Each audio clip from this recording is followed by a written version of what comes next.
President Xi to me, Jinping is expected to come to India in September for the G20 summit.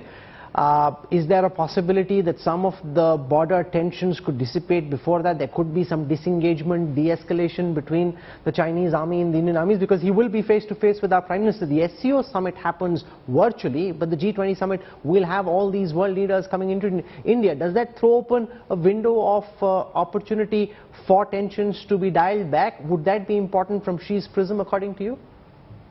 Yeah, I think that that would be very Chinese to try to lessen the tensions at the time when the meeting is going to happen. India should take advantage of it. Look, India needs straight ties with China. It should pursue those.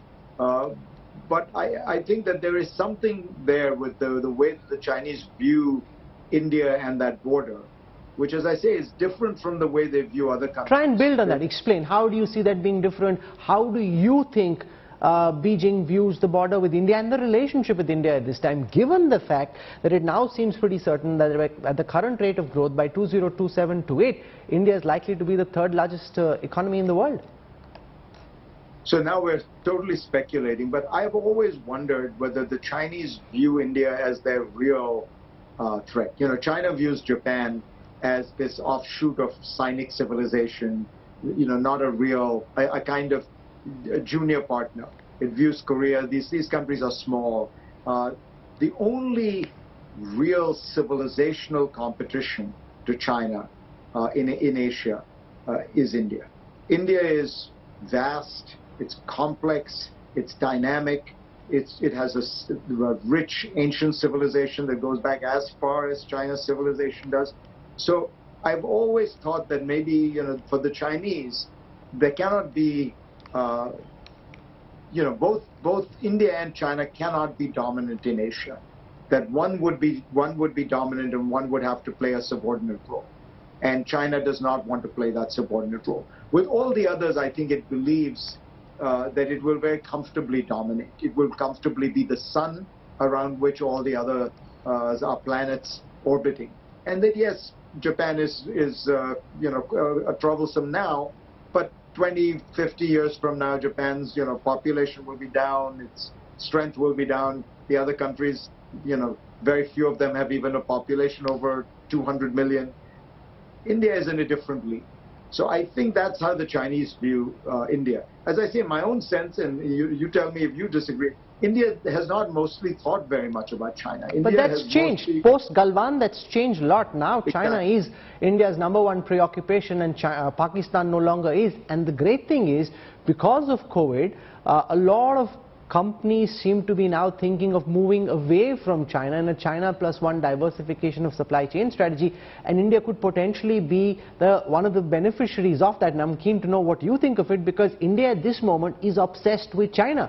Pakistan is an afterthought. I haven't in 40 minutes of this interview even asked a single question on Pakistan so far. Well, I think it's for good reason. India has grown up. India is now you know, a great power. Pakistan is a minor irritant. You know, I frankly think that there would be easy ways to solve the Pakistan issue, but just because the Indians don't, India doesn't need to worry about Pakistan anymore. The only country that can really do serious harm to India now is China. On the China +1 side, yes, it's a huge thing that's going on, but India has not yet taken as much advantage of it as it could. The biggest beneficiaries of the +1 strategy so far have been Vietnam and Mexico. I'm talking about the numbers. India has not benefited so much. And that's, you know, India still has a lot of things. It's still very protectionist. It's still highly regulated.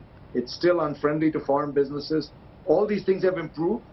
But when you're competing, you're not competing against your past in today's world. You're competing against other countries present. But are you seeing that change? We saw Tim Cook in India recently saying all kinds of glowing things about the Indian economy. Part of it is because of the market. We're also seeing a lot of semiconductor companies wanting to come and invest in India. So part of it is what the government is doing and where India is, and part of it could just be because companies need to look beyond China, and India there provides the biggest possible market. Correct. India has huge advantages on scale. And so people like Tim Cook honestly have no option but to look at India seriously.